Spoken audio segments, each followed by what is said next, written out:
Je suis David Caudron, je suis le chef de cuisine et le propriétaire de la Meunerie depuis 1998. Donc on est sur une restauration gastronomique, donc visée un peu sur vraiment la cuisine de passion. Donc on en reparlera peut-être, mais bon, c'est vraiment un métier où il faut être passionné. Moi, nous sommes en tout ici, avec moi et mon épouse, on est 6 personnes. Donc, je suis Marie-Pascale Fauquet et j'ai créé Marie Galette à Dunkerque, un petit restaurant de type restauration rapide.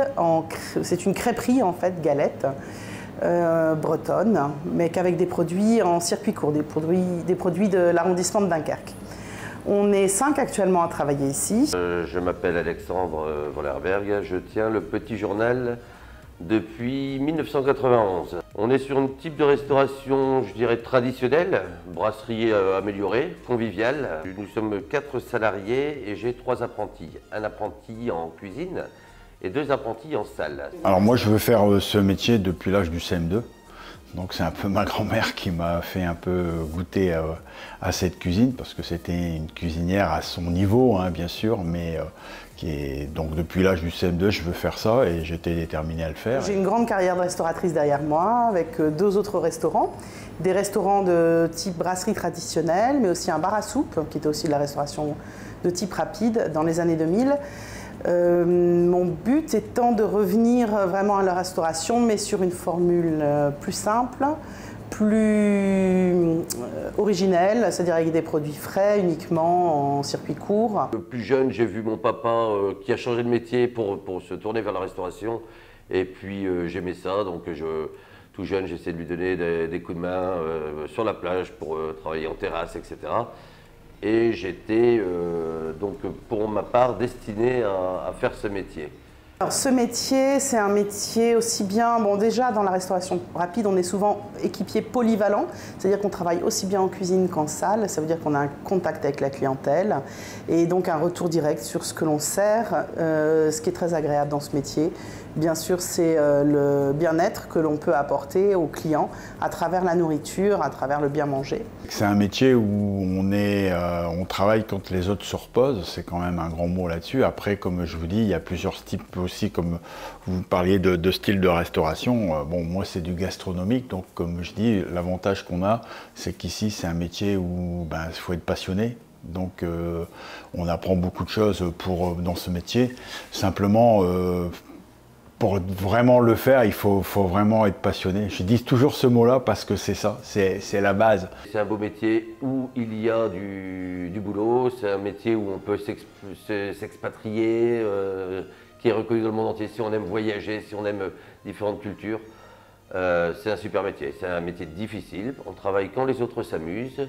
Par contre, on n'est pas statique, on voit du monde, on a cette chance de faire plein de belles rencontres. Alors, les qualités, déjà, la première, c'est, j'ai envie de dire, l'hygiène. On a besoin de faire très attention aux manipules de la nourriture. Donc, il faut être irréprochable sur l'hygiène, la manière dont on va pouvoir nettoyer, mais aussi sur son hygiène personnelle, la manière dont on va se présenter. Ensuite, les qualités, c'est aussi la rapidité. On est sur de la restauration de type rapide, donc il faut être efficace, organisé. Ça demande des grandes qualités d'organisation pour améliorer son travail. Bon, il faut être courageux, quoi, tout simplement. Il faut être courageux, il faut être observateur, il faut avoir l'envie, quoi, en fin de compte, de ne pas avoir peur de travailler. Alors après, c'est vrai que faire des horaires, tout ça, nous, de notre temps, si on peut dire ça, même si on n'est pas vieux, on faisait beaucoup d'horaires. Maintenant, ça a beaucoup changé. Le savoir-être, je pense que, comme dans tous les métiers, la ponctualité, hein, puisque nous, quand un service démarre, il faut que tout le monde soit là, quoi, on arrive pas en retard. Être assez courageux, être assez résistant, puisqu'on passe quand même quelques heures debout. Il y a des choses sur lesquelles, dans la restauration, on ne peut pas du tout lésigner, on ne peut pas improviser. C'est l'hygiène et la sécurité. Donc ça, c'est une formation qui est nécessaire à la base.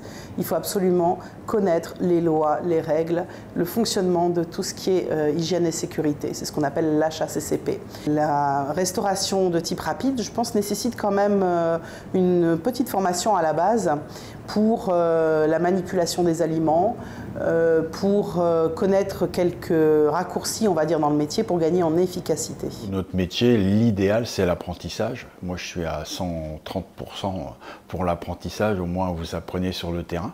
Alors moi, ce qui me plaît dans ce métier, je l'ai évoqué un peu avant, c'est la relation avec le client. C'est de pouvoir apporter du bien-être à travers l'assiette. Je fais une restauration de type rapide, mais c'est l'envie en fait de pouvoir mettre à l'honneur des ingrédients qui sont simples avec des producteurs locaux dans la restauration. Ce qui m'intéresse, moi, c'est le bien-être en fait culinaire, alimentaire de mon client. Qu'est-ce qui me plaît dans ce métier, c'est dans mon domaine à moi et dans mon style de restauration, c'est de pouvoir faire plaisir aux clients. Donc avec mon professionnalisme, c'est de pouvoir élaborer des recettes et oser certaines choses et des mélanges de saveurs et de techniques qui permettent que le client sort de chez moi et qu'il dit c'était super bon et on n'a jamais mangé cette chose-là. Ce qui me plaît, c'est ce que je vous disais tout à l'heure, c'est les rencontres. Après les rencontres, mais aussi et surtout la cuisine, les boissons. Je suis un passionné de vin, j'ai passé des examens d'œnologie, là, profiter de ce confinement pour faire des choses, toujours cette formation. Et puis c'est pouvoir transmettre aux autres une nouvelle recette, un nouveau vin, c'est de la transmission.